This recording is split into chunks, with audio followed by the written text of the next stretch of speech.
That's a squeezy take. That's just that's not even a take. That's just like one of the worst things said. Yeah. Throw it on the squeezy list for end of the year, Joe. If you like watching people wealthier than you drive cars worth more than your house, then yes, you should go see F1 the movie starring Brad Pitt. Even bother to look up his name, and you're trying to defend this bullshit take. Boys. Yeah. We're on Family Feud? Hell yeah. What is this if not a Family Feud? That's true. Gentlemen. Oh. Ooh. Nice, Joe. Did you ad-lib that? Yeah. He wrote that. He spent all day writing that. That's right, guys. Welcome to the Juice Boy Show. Three brothers-in-law, so freaking stupid. Started a weekly sports podcast. Too stupid to stop after 95 episodes. We're on the home stretch of 100, guys. I cannot believe it. Whenever you're listening, however you're listening, we thank you so much. For those that didn't follow, I have an immediate bone to pick with you. Because we were supposed to. Okay. Okay. We were supposed to have episode 94 last week, but what happened? Oh, this is technically episode 94. Yeah. So if you didn't follow the Instagram page, we were literally in the middle of recording magic. Like the hottest, spiciest show. Episode. In the hand of God. Oh, the hand of God. We were off to too good of a start. Yeah. Get 13, 14 minutes in. Pow! Power goes out. Chris has a flicker at his house, but my house goes black. Dark. Done. Freeze in the moment. Stuck. Yeah. And then Joey ended up coming up this week. We were thinking about recording. It just didn't happen, guys. So the greatest episode never heard. Just too much fun between us in person. We couldn't record it. That's true. So everyone didn't get to listen to maybe the 15 greatest minutes in podcast history. So I feel bad for all the Juice Junkies who had to miss that. So it's gone now. It's gone. It doesn't exist. Guys, Yeah, I'm the third turd. We got Juice Boy Joe, Mr. Pelletier. So guys, we got our drinks ready. Chris, you're gonna be gone next week. Joey had a birthday a few weeks ago. Chris, I did. Got to see you guys. Things have happened. Yeah. Tell me about it. Have taken place. This seems like a nice, like a little bit of a celebratory action. Mm-hmm. I'm just saying, like we're all here together. We're back together. We saw each other last weekend.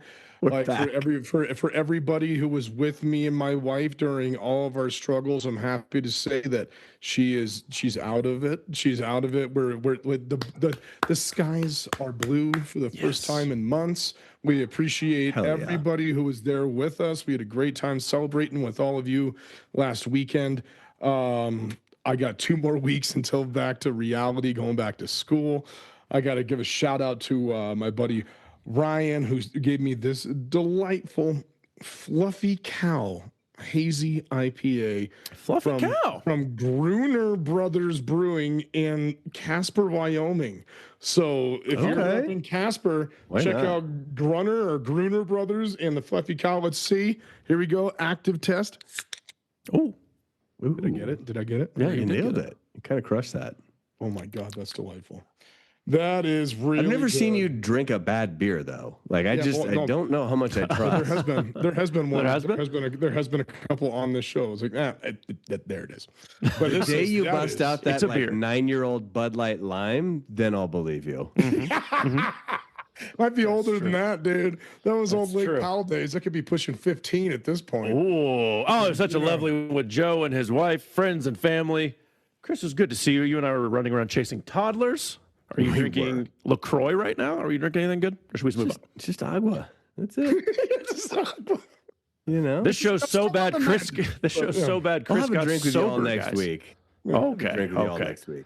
Maybe. What about you, McCoy? What about I got a little bullet old-fashioned mix that Chris got me many moons ago that I finally had. 2 Christmases ago. Yeah. How the hell was that still? I just opened. I just realized I had it. You know what I mean? He opened it live on the show like 4 weeks ago.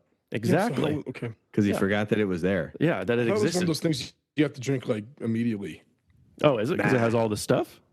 Because I always do. Oh. So got booze in it. It never goes bad. Yeah, that's fair. Guys, we're so back. Let's jump into it. We got a sports docket, squeeze of the week, more on mountain claim to shame. We got a fun potato, home run derby style, bringing back maybe our first potato ever. Did we bring a potato back before? Yeah, this might be the first redo potato, but hopefully it's not the same potatoes. Okay, refried potatoes. Yes, Let's see what it was. Refried potatoes, twice cooked.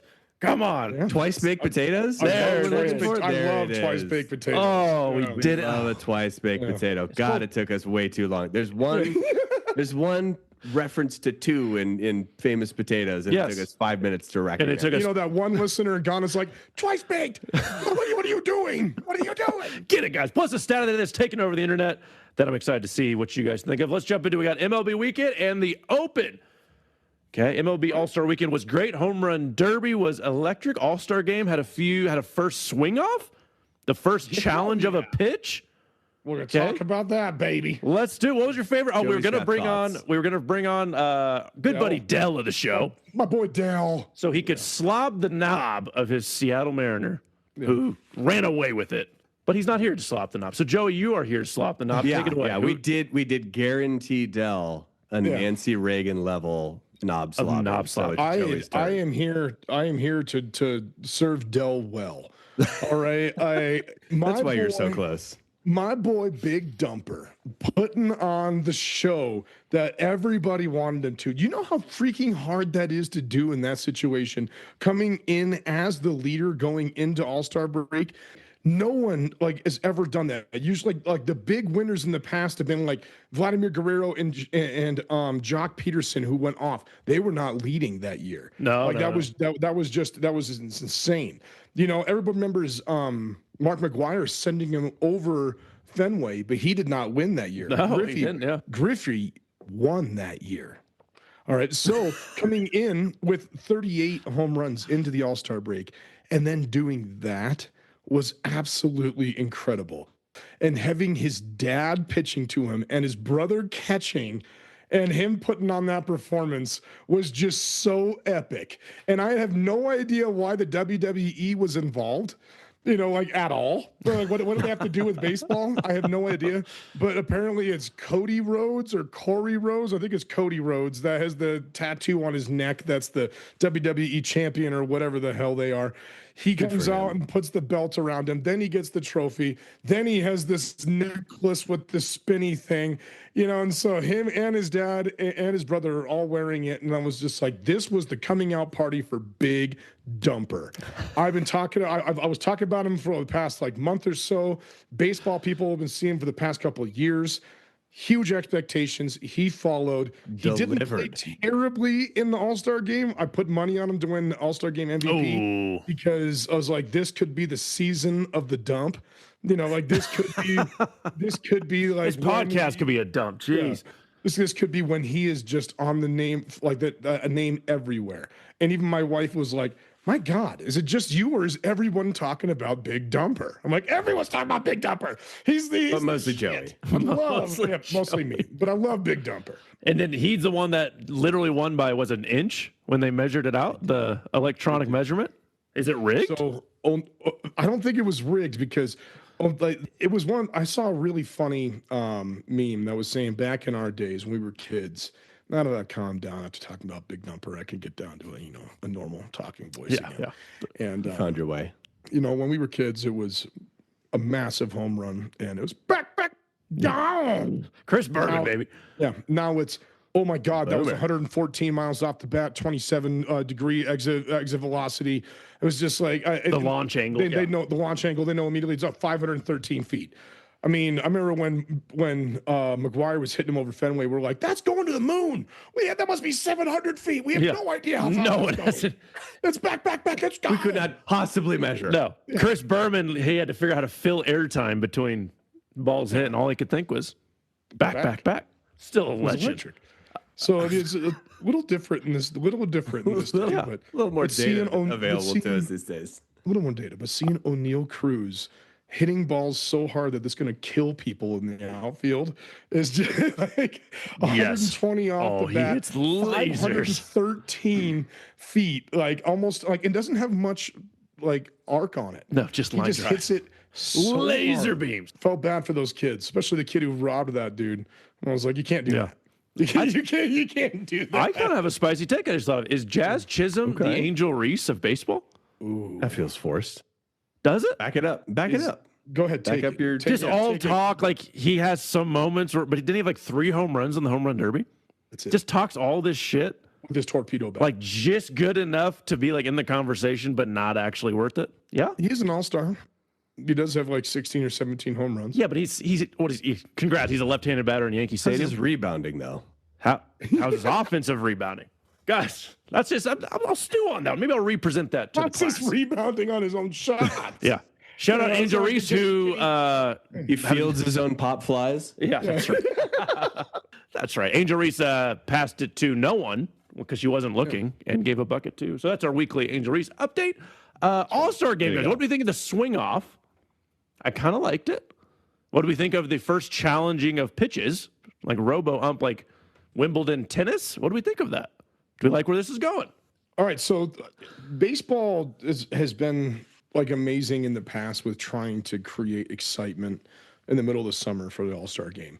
You know, like they turned it around to where the winner, you know, got home field advantage in the World Series, which we found out they don't do anymore. I liked that. I always liked that rule. I liked it too because it made it competitive. And for some reason, baseball is just like the most competitive All-Star game. I think it's because pitchers go in there and they want to, you know, they want to show what they've got.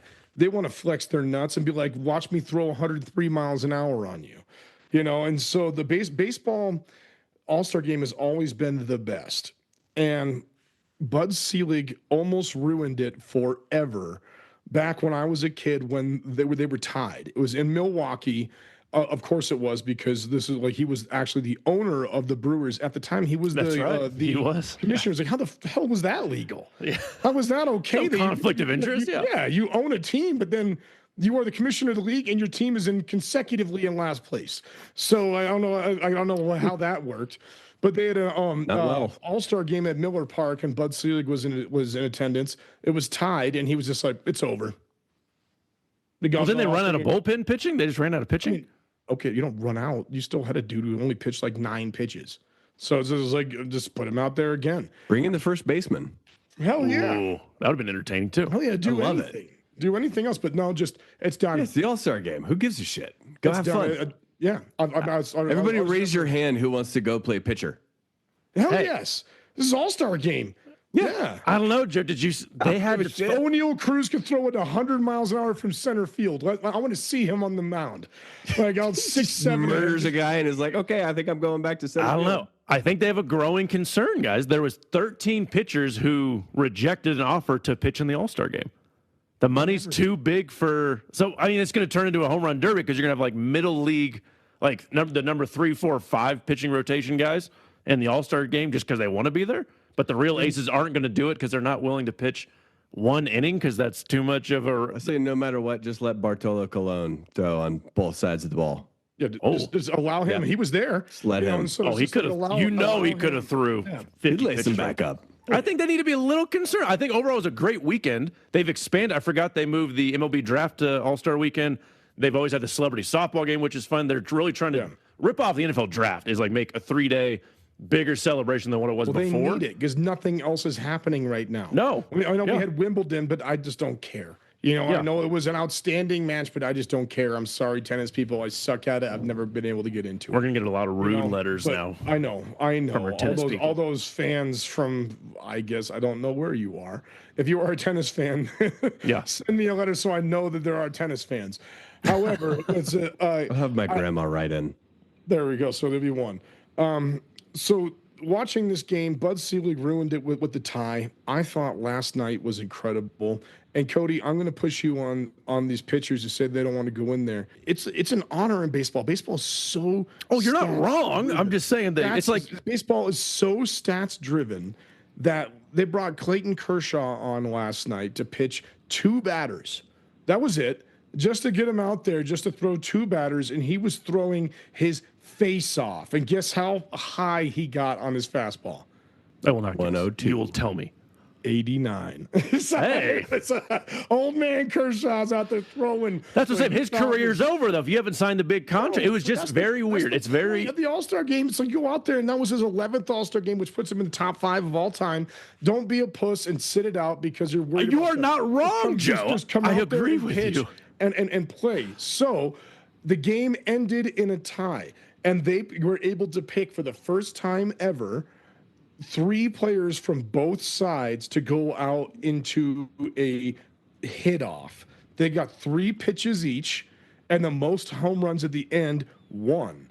And I was like, this is so badass. Yes, I agree. Like it was an outstanding way to end an all-star game, an exhibition, something that is there for fun. Tony Kornheiser was on PTI today saying, well, I hope they don't integrate this into the game in a couple of years. No, that's never going to happen. They're never going to end an actual game. They're never going to end an actual game in a hit-off. But how it ended was sick. Kyle Schwarber going 3 for 3, 3 bombs in a row, 3 pitches. That was badass. He ended up getting MVP when dope. I don't know. It probably should have been Paul Skeens coming out in the first inning, striking out the first 2 batters and making Aaron Judge ground out 1, 2, 3, and then the NL got up 2 runs. Probably should have been Paul Skeens. However, the ending I thought was badass, and I was happy to see. I'm with you on that. Integration, some new innovation into the game. Yeah, baseball's been integrated for a while, actually. Jack Robinson, have you heard of him? Maybe. Yeah. Successful All-Star weekend. I think it's something we need to keep an eye on with the pitchers, though. Guys, it's the Open. Chris, tell us about it. Who's the favorite? Who should be favorite? Where's it at? Give it to me, one baby. guess. Who's the favorite? Tiger Woods. Nailed it. Yes, of course. Number 1 in the world, Scotty Scheffler, the man on fire. Like, he is sitting at the tippity top. He is every single week, no matter what. After him, Rory, Johnny Rami, Bryson DeChambeau, and Xander. What's his last name, Cody? Schauffele. Nailed it. Schauffele. Yeah, boys. So we're heading to Ireland this weekend. Royal Portrush. It's supposed to be like rainy, shitty weather, and so it's the Open. Anytime that's going to be like predominant throughout the entire tournament, like you've got to look at those guys who grew up in the UK as some of your top picks, like UK, Ireland. Like, I would definitely be looking at Rory. I would be looking at Shane Lowry. I would be looking at Justin Rose to potentially kind of outpace what you would expect out of him. I don't know that I would expect him to win, but kind of see him hanging around on Sunday. Just those guys who like grew up playing in those sort of conditions. In the gray, rainy wind. Yeah. Tommy Fleetwood, Chris, you missed. He's in that top 5-6 betting odds. Tommy Fleetwood is hanging around there. But he's there. Guys, don't like I love Tommy Fleetwood, but don't waste your money. Like, guy's not been holding out for 48 top 10s just to get it done finally in a major. Like, he proved a few weeks back he's just such a head case when it comes down to closing out on Sunday. I will totally take my my claim to shame if I'm wrong, and if he gets this dub, like, I will be stoked for him.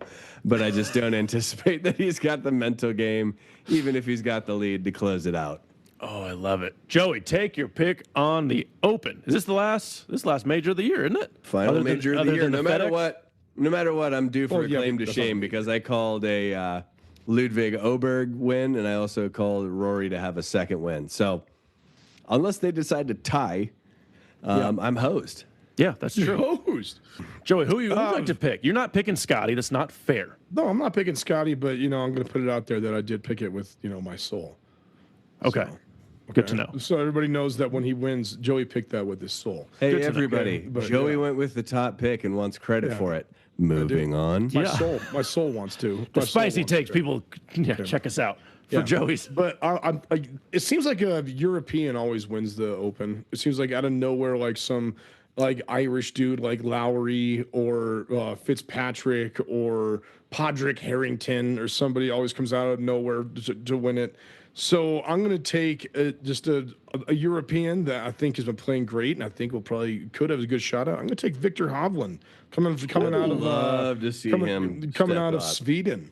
I could see him playing well. He's got a good game for this course, and I think it'll be a European, and I'm gonna if it's I'd not love Scotty. to see that. He's not been doing great of recent, but he's one of those dudes that we saw it last year as well, where he just turned on a dime, switched it on when he needed to. I mean, especially in majors, you see him really step up his play. I think that's a great pick. Ooh, thanks, Chris. Boys, I'm doubling down on Rory. Let's go, Rory. Oh gosh, he had a shot to win the Scottish Open last weekend, couldn't quite get it done, but seems to have finally gotten his head out of his ass and is back to actually taking golf seriously. And he's looking at his opportunity to win in Ireland as just exactly what needs to cap off this extraordinary season where he already has finished out the Grand Slam. So let's go, Rory.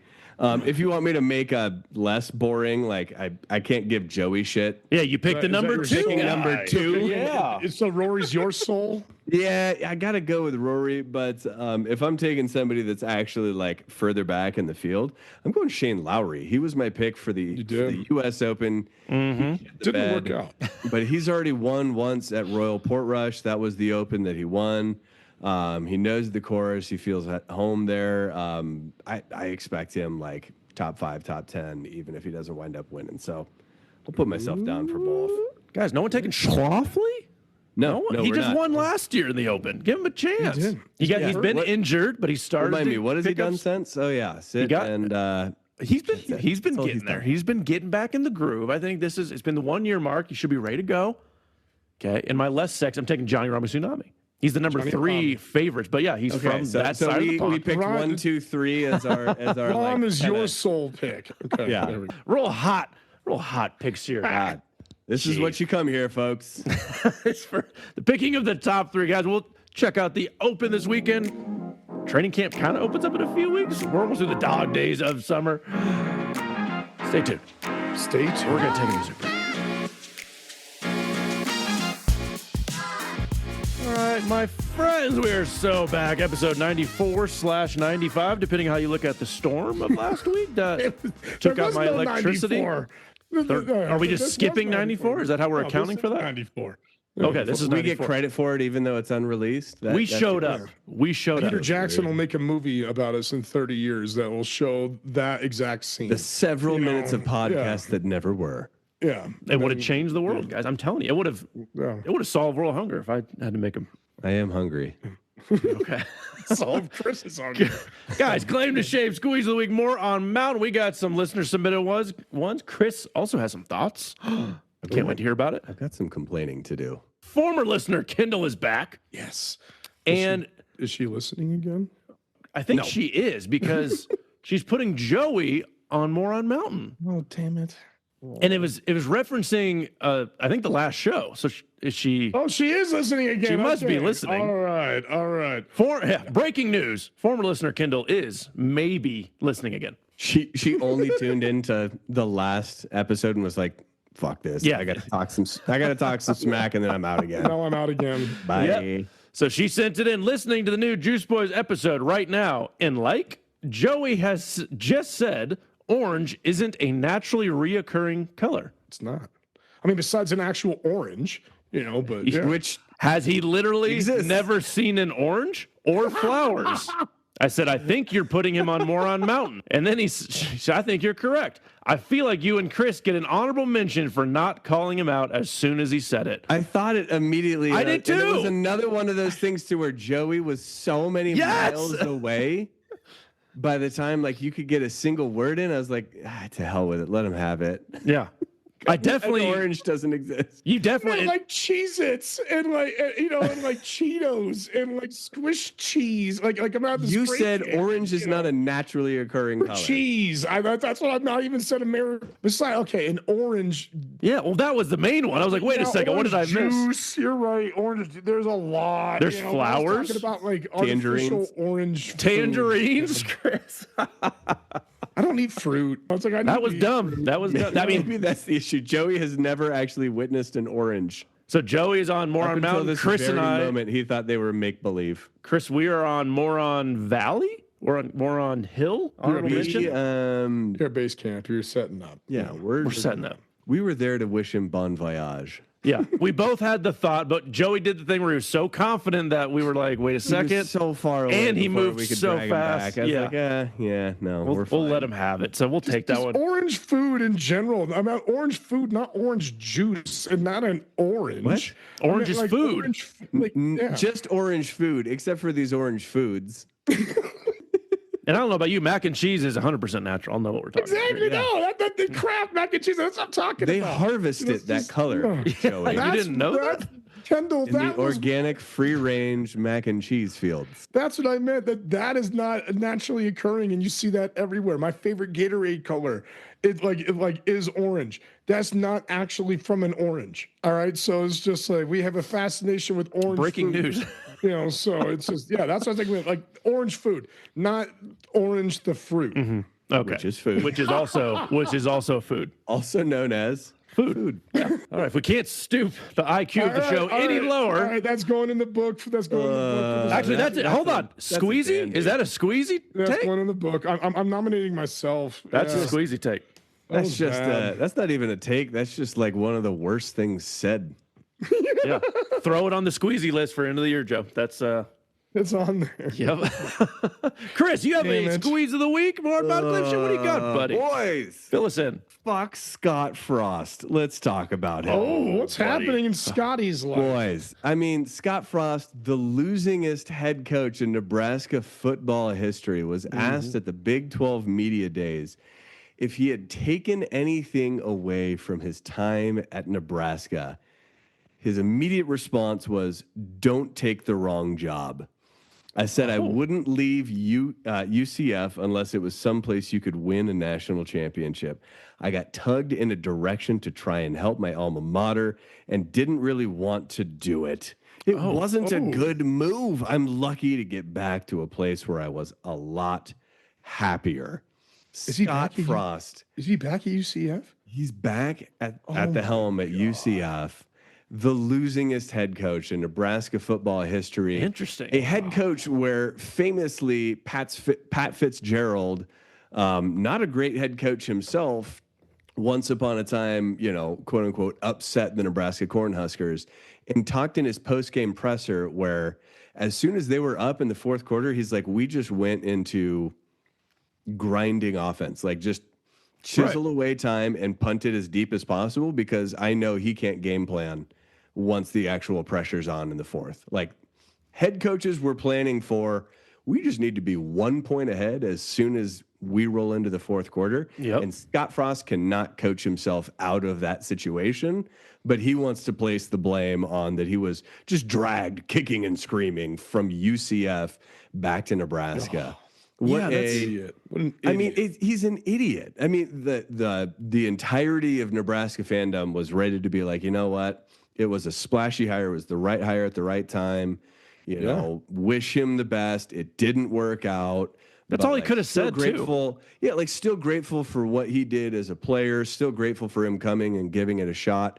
Wasn't the right fit. And then he comes out and is like, yeah, I want to just completely burn my legacy.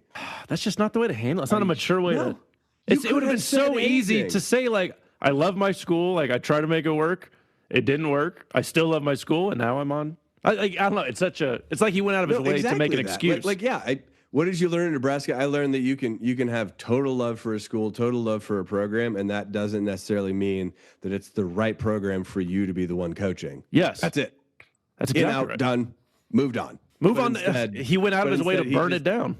Yeah, and to place blame on Nebraska as if they dragged his ass back there. No, he signed his name. He took the money. Like it's just you took the money. You took the extension. It's a that's a great point. It's a cop out. It's everyone else's fault but me. I need all of you here. That's at the alarming. Big 12 Media Day presser to know it wasn't my fault. He thought he was hot shit going in there and just drunk the whole time, thinking everybody would just flock to him and he would have the top recruits and wouldn't have to actually coach like Nick Saban. Yeah, that was the thing. He had great recruits. He just didn't coach anybody up, didn't ever game plan. That's what he just came up with a game plan of what he thought he wanted to do and was like, oh shit, the other team game plan too? I would say Nick Saban coached a little, Joe. He did. Probably the greatest. So that's what I said. That's where they were different. Oh, that's where, okay. Yeah, that's where they were different. He actually coached. So, yeah. Thanks, so in Chris. summary, fuck Scott Frost. Joe, you got another listener one? We're on I do. guys. This isn't a squeeze, Juice Boys. This is our first ever movie review. All right. This is coming to us straight from Cashman and Owen, longtime listeners. And this has been going on for a couple weeks now for an up and coming movie that I hope to see soon. We'll see. Should I? Someday. Let's find out. F1, the movie. All right, intrigue. I've been getting so into F1. For all you F1ers out there, it's been a great season so far. 15-second rundown. 2 McLarens are leading right now, Oscar Piastri and Lando Norris, only separated by a few points, 234 to 226. Max Verstappen is in 3rd place, which everybody loves to see. Our boy Hamilton, unfortunately, is having a rough start with Ferraris in 6th place. Mm-hmm. But we're all waiting for next year with the inclusion of Cadillac and Audi. This is all this big marketing scheme to get Americans into F1. So let's see how the movie was. All right. Okay. So I told Joey I would review the new F1 movie and send it to the show. I'm a man of my word. Oh, wow. Oh, he's putting the glasses on. Serious. I haven't had to read in a while. I haven't had to read in a while. I haven't, dude. Yeah. Juice Boys. In true sports moron style, I bring this movie review to you 1, 2, and due to the power outage last week, maybe 3 weeks late. 3 weeks late. Is the bug a feature? Let the listeners decide. Review of Apple Films F1, the movie starring Brad Pitt. Once upon a time, there was a snooty European motorsport that claimed to be the pinnacle of the world racing, but could never boast a significant audience from America. Which, who you kidding, is the only audience that matters. All due respect to Botswana, he called me out and then Ghana. All right, so all due respect to Botswana and Ghana. Oh, okay. Fast forward to the age of videos. Fast forward to the age of video streaming, social media, and pandemic-induced binge watching, and this storyline began to flip. Would Americans buy Rolexes, discuss intricate tactics of tire degradation, and incessantly bug their family at barbecues with comments like, "But don't you see they turn city streets into a racetrack?" The answer, does a bear shit in the woods going 95 around a hairpin turn? Yes, folks, it does. Formula One, it hit the red, white, and blue, and it was hotter than a Parisian fashion model. Oh, okay. Ooh, speaking of snooty Europeans. Yes. Questions lingered. How does one turn the volume up to 11 on this speed-filled sports drama? The answer, entered the world's largest company and the world's bestest actor. Apple Films teamed up with Brad Pitt and created the film F1, the movie starring Brad Pitt, filled with trick plays, authentic racetrack access, and scores by Hans Zimmer. Apple Films F1, the movie starring Brad Pitt is, dare I say, the shit. The movie has something for everyone. Audience members will be able to relate to characters ranging from 1, an old dude past his prime who still has a little more to give. Holla. A cocky up-and-comer with a little more to learn. And 3, an Irish female race engineer with her doctorate in aerodynamics. All right. That's the 3 of us. That's it right here. Will the race team deliver a come-from-behind win? Does Brad get the girl? How many times can they actually crash the car? Only by heading to your local theater and paying $19.99 for a matinee will you find out. Does Brad Pitt get the girl? I don't know. If you like sports, maybe he gets a dude. If you like sports and drive a car, then yes, you should go see F1, the movie starring Brad Pitt.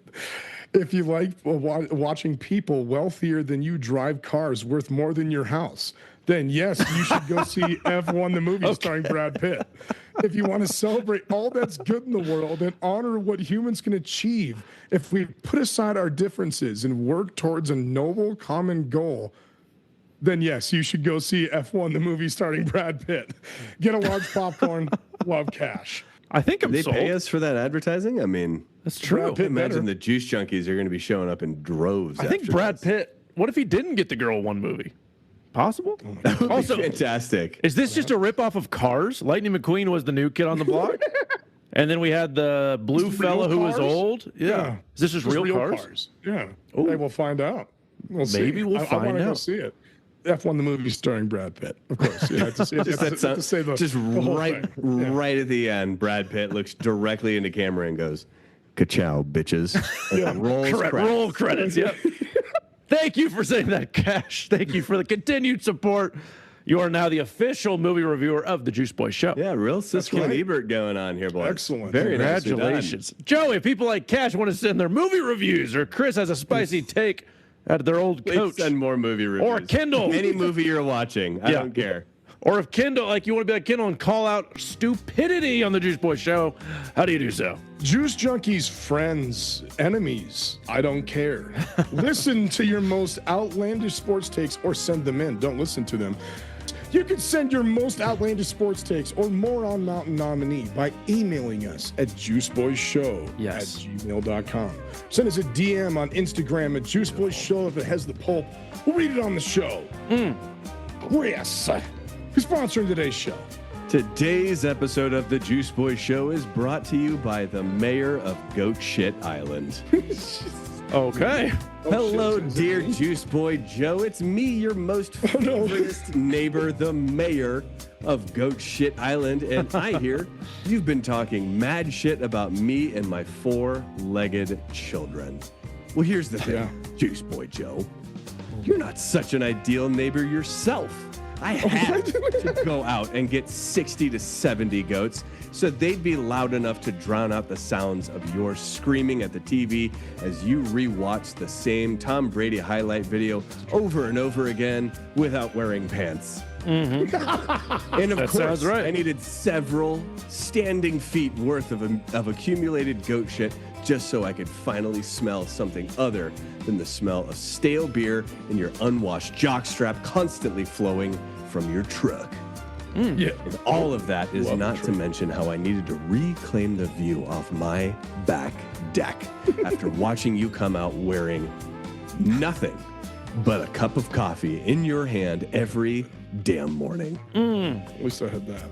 So here's the thing, Juice Boy Joe. Maybe the next time you want to go talk shit on your little podcast, you'll think about whether you're ready to have your dirty laundry aired as well.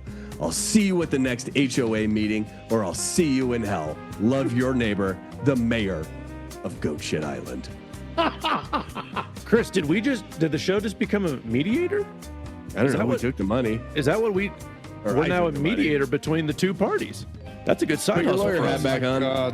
Joe, how's that up? I wish I had some correspondence. At least, I mean, like they would know my message is getting somewhere. Yeah. Joey, give us a quick update. You said you had talked to the lady. For those that don't remember, have been following, Joey has an next door neighbor who has 60 goats who shit all the time. And this neighbor took it upon herself to compile all the shit into 3 6-foot mounds. Oh, two 6-foot mounds. Let's not get carried away. Yeah. So any update? Well, there's been HOA letters. There's been city letters. They put tarps on the poop. I had a good conversation with the woman, Chris. I actually talked to her.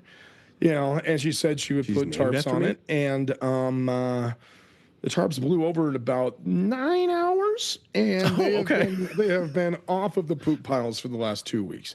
So nothing's changed. That's where we are. They just had about, I think we counted them this morning, 6 new babies this past 2 days. Oh, that's more poop. Great. Yeah. Great. They definitely won't make more poop. Legitimately a real number. Keep us updated, friend. Keep us updated. Yeah. All right, guys. Our big potato. Oh, hang on. What did she think a tarp was going to do? What was the tarp there to accomplish? Because hopefully cover the stank, which it did for 9 hours. But but a tarp isn't going to stop several, a human-sized pile of goat shit is not going to be contained. By a tarp. Just flat out, there's no world in which you're encapsulating that under a tarp, and you're not just creating something far worse because now it's insulated. Yeah. A for effort. So drying and now it festers. Yeah. All right. Okay. That's where we're at, boys. That's where we're at. Stay tuned. On fire. Yeah. Follow the goat shit saga at the Juice Boy Show, guys. Our big tot, our big twice baked potato. Our first ever repeat of a potato. I can't believe it. We've run out of ideas already.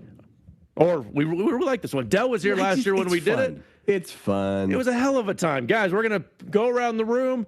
You're going to pick 2 non-baseball athletes or people. I don't know where I'm going with this. We'll find out. People. I mean, Yeah. everybody's Who's going to be the most entertaining, the most fun, the funniest? Pick 2 people in history, or cinema, or whatever it is, to participate in your home run derby. I think Dell last year said Bryson DeChambeau. He did, and it was excellent. Excellent pick. Okay, great pick. No, I have no idea what I picked, but no repeatsies. Okay, let's eat some twice back in check. I have a memory like an elephant. I will remember. A dead elephant. None of us went back and checked, but also we're not allowed to repeat. Even though our several collective brain cells have not changed. Exactly. Home run derby. How are you getting ratings, Joe? Start us off. I was kind of looking at this as like trying to go a Chris storyline here. Okay. Kind of like a Chris pick, which just kind of off the go out on a limb and say nobody went with either of my picks. Yeah. Okay. That's my thought process here. Last year we went like athletes, somebody like Bryson DeChambeau who has like outstanding hip, he's a like beast. Thrust. He can blast. He's a beast. I want somebody who doesn't even need a bat. All right, I'm just bitch slapping the ball into the stratosphere. I'm taking the legend of arm wrestling. All right, the GOAT himself, Devin Larratt. All right, Devin Larratt has a 159.8 pound grip strength. All right, I mean, like he could crush a monster, like a keg, with his hands. All right, he beat Brian Shaw, the world's strongest man in an arm wrestling contest. Brian Shaw is a terrifying man. Not because he's an enormous man, but he has 19-inch biceps, a 9 1/4 inch wrist, and a 16 1/4 inch forearm. He's legitimately Popeye. All right, so I want to see this dude who can take down every single man known on the planet in arm wrestling, just whip his arm across and belt that. No bat, you don't need it. Just hit that. He's like, I make a living with my hand, but sure, let me use it to just beat baseballs to death. Yeah. It's going to wind up turning into pudding, but that's fine. I don't think it would. A 16-inch pipe. I mean, I think that's going out. Oh, he's hitting it with his forearm. That's right. Joey, I think this is a bad pick. That ball's not going past the pitcher's mound. No, it's definitely not. But I love the creativity. I think you're stretching Chris's creativity. I think I'm going to give you a D on that one. It's not your best work. D is fine. I'm okay with D. Yeah, not an F. He could put a little more effort into that. No bat needed. No bat. See, if you gave him a bat, I'd give you some more. But no bat. You're just even like the one guy who like batted 200 with one arm, like he could just use this single like behemoth arm, and just like unload that thing. Yeah, it's not gonna break his arm. It's 16 inches thick. Yeah, he's fine. Okay. Chris, can you beat that 16-inch thing, fellas? Stand back. Okay. Watch me beat this 16-inch thing, fellas. I wanted to go with, as always, my personal entertainment here and what I think is the funniest possible option. I actually almost did this as a moron mountain. Mm-hmm. But did you know that The Rock recently claimed to have driven a golf ball 490 yards? He claimed the world record is 515 yards. So he is claiming that he can hit a golf ball 25 yards short of the greatest drive of all time. I don't think that's happening. I am going with The Rock just because I want to see him on national TV not hit a single one past about mid-center field. Guys, we're not being very entertaining. We got guys hitting with his arm. No. And The Rock not hitting home runs? His meltdown is the entertainment. Oh, it's this dude.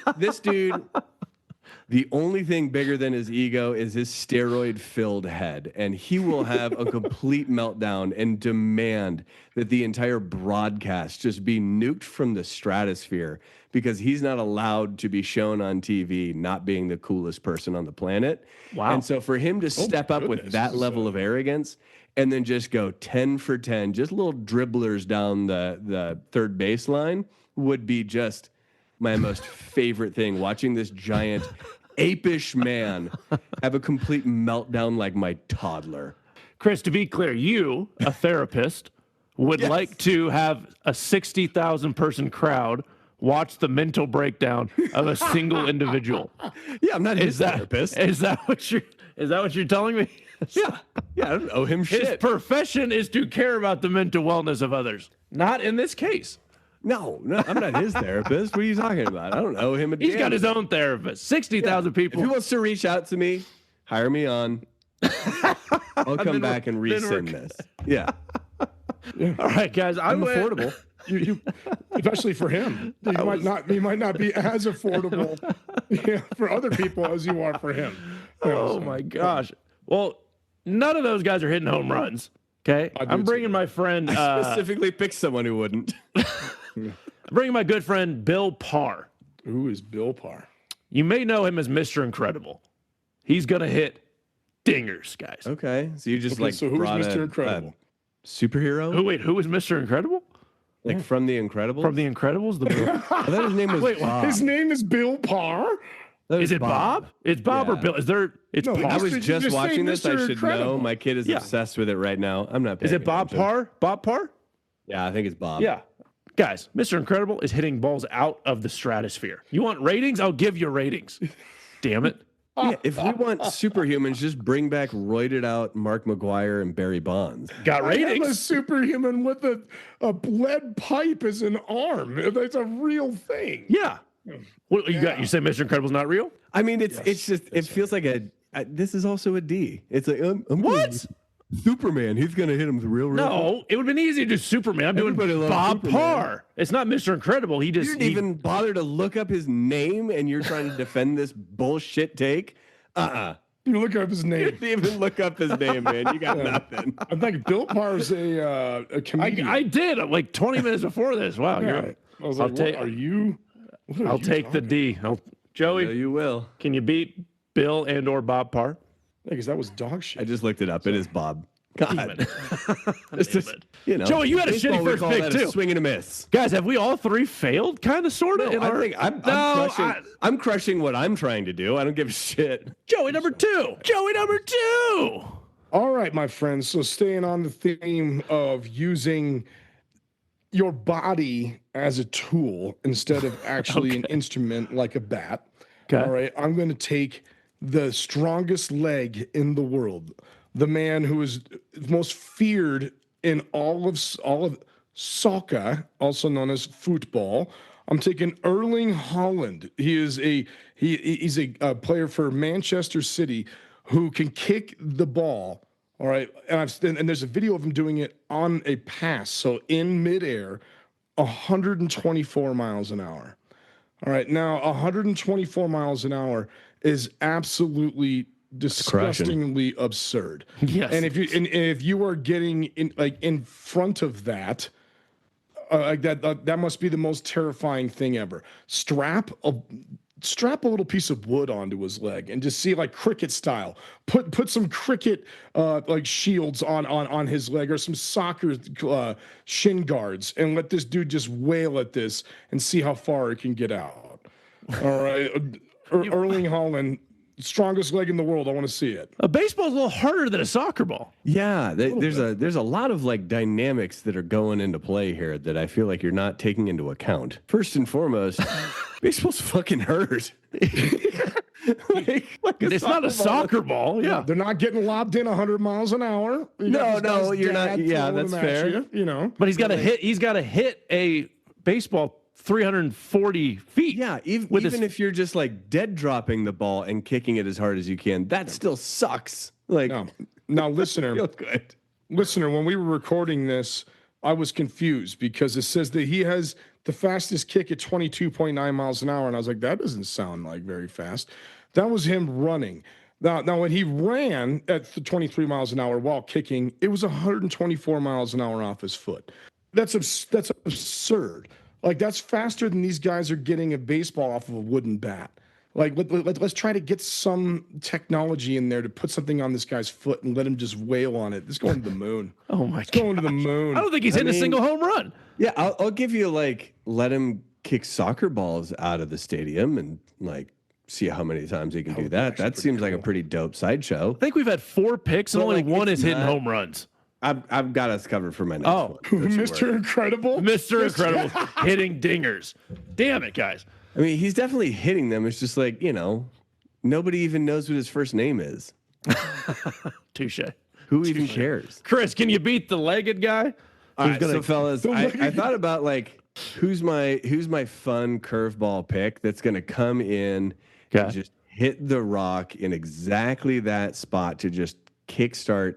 Like he's finally like done crying. He's doing the breathing, but he's like coming back down to earth. Like what's gonna spin him up the best? And it's when fellow wrestling family, royalty comes out. Maya Lesnar, Brock Lesnar's daughter, like a 22-year-old beefcake of a gal, comes and steps up and just slaps dingers. I mean, an all-world what? Yeah, all-world track athlete. Yeah. She does the shot put, and so like Behemoth also understands like the rotation needed to get the launch angle to just crush baseballs. Like all of a sudden, The Rock comes out and sees that it is like a college-age gal whose dad he used to wrestle against, and she's just crushing his soul with dingers after dingers after dingers, and he just explodes right there. There's just a puff of dust, and that's it. Cody, I'm taking Maya Lesnar over Mr. Incredible for this. All right, like, have you seen what? Have you seen Maya Lesnar? She's a monster. I am taking She's terrifying. Maya Lesnar in all of this. All right, with that hip thrust that she can have, and her shoulders, she looks like Mark McGuire, but she can actually move. All right, so it's just like this could be incredible. She just got Maya Lesnar rip it. She just got engaged this week. Don't tell me how I know that, but she got engaged. Whoa! Offensive lineman in the NFL. Right. I mean, those genetics are going to continue to be passed down and produce just Herculean children. Oh, those babies are going to be okay. All right, guys. I'm going to bring it back down. We didn't like my incredible steak. Us is what you're going to do. Should have led with. Well, it's just another day at the office, We're going to take first contract, newly drafted, a little chubby Charles Barkley. Okay. Why? Okay. He's angry. He's got anger issues, so he's going to doesn't have the hips ball. Doesn't have the hips, but he's a little tubby. So he's got the extra weight, the momentum. Okay. His first contract was nothing. This home run derby, you'd win $1 million. So you don't. Oh, he's going to kill. He is going to figure out how to mash these balls over and over. Use his anger. Use a little bit of that baby fat from college, and he's going to go win this. I mean, he's logical. Maya Lesnar. Yeah, I think so. He's not beating Maya. And I would take an angry Charles Barkley over just about any human. You're taking him before he got the golf yips when he knows he would lose to me in 18 holes. And so we're taking still one of your worst takes. I appreciate you bringing that back up with such confidence. Pre-losing to me, Charles Barkley is what you're taking. No, I'm saying his first cut when he's broke, he came out of poverty, a little tubby, got some momentum in those hips. He's going to figure out how to go make $1 million. With that anger, come on. And then if he's losing to a girl, he's going to be like, hey. Oh, Maya Lesnar. Do you think his masculinity comes in? Yeah, I think I'm saying his 80s masculinity, not now. No, he's a great guy now. But in the 80s, that was. Besides for San Antonio women. Yeah, he doesn't like. He does not like. He has laid down his perspective there. Yeah. Very definitive. Barkley's not a sexist now, but if he in the 80s when he's like 21, and if he was getting, he might have. Besides San Antonio, he still doubles down on that San Antonio. He is very sexist when it comes to San Antonio women. So maybe we'll post that on the Instagram, guys. Remember, Juice Junkies, you can listen to the show on all major podcast networks and YouTube. Please follow and rate the show and leave us a review through Apple. We encourage you to follow the YouTube and Spotify channels. Also, be a friend. Tell a friend about the podcast. Join our Juice Junkie community. Cody, back to you. Oh, I love it. Guys, episode 94 almost in the books. Thanks for sticking through our twice-baked potato. It was still baking a little bit, boys. It was delicious. It's not well baked, but it's not the most well baked. Guys, this has been our stat of the day. It's a question, okay? This question has been running through the internet. Big debate going on. So we're going to clock into that debate. You guys ready? You're going to eat a hot dog. Oh, God. Damn right. And then you're going to run 100 meters. Okay. Joey Chestnut versus Usain Bolt. Who is winning this race? You're at the starting line. You cannot run your 100 meters until you finish your hot dog. Definitely Usain Bolt. Without a doubt, Okay, I mean, this is not... So Usain Bolt can...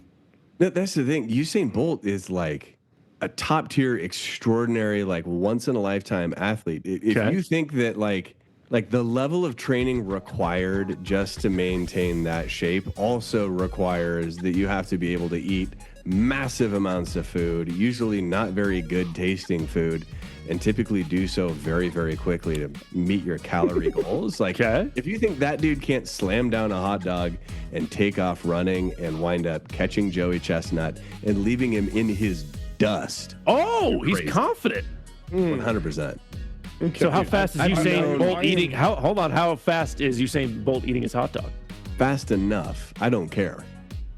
Okay. I'm taking Joey Chestnut in an absolute mile. I'm taking Joey Chestnut with. Yeah, you also just picked some dude to forearm home runs. Yeah. I don't give a shit. It's Devin Larratt, dude. It's Devin Larratt. Now, I with simple Google AI intelligence right now. Oh, so this isn't even you choosing. You're just the voice box of a fucking AI bot? Whoa, Joe. These are sources. All right. This is sources. Oh, I'm disappointed in you. Now, it says it takes an average person like myself 18 seconds to run 100 meters. I'd say I'd probably take like 40. All right. However, there's no way that an average person is not getting that hot dog down in less than 3-4 seconds. All right, because you got to get that down and swallow it in before you leave it. Joey Chestnut's with the bun. Joey Chestnut's getting that thing down in half a second, and then he's taking off. That gives him already a maybe 4 or 5 second head start. If it takes an average person 18 seconds, it's coming down to the wire at that point. All right. So if it takes I don't know. I'm taking Joey Chestnut. I don't think Usain Bolt can huff that thing down in less than 5 seconds. Oh, you 100% can. Dude, have you ever known runners? They're maniacs. They're like eating while running. He's a sprinter, though. The sprinter. I don't know. Joey Chestnut's an athlete. He trains. That dude can run. This is no shade on Joey Chestnut. One hot dog, one hot dog down the gullet. He's taking off. I'm saying 14 seconds. Extend that to 2 hot dogs. Chestnut. I'll give you a toss-up, but one single one, and then Usain Bolt gets to just wait. But then Usain Bolt has to eat 2 hot dogs. No, saying 1 hot dog each. Joey Chestnut's going to run it in 14 seconds. Usain Bolt in 15 seconds because it takes him 5 seconds to eat it and then 10 seconds to run the hundo. Going through all my math and statistics, Joey Chestnut likely wins. Yeah. bullshit. Yeah. He can eat a hot dog, one single hot dog, in 2.5 seconds. It's way faster than that. A single hot dog, 2.5. Usain Bolt, they're giving benefit of the doubt, 10 to 15 seconds. So that would mean the total time would be Chestnut would be 17.5.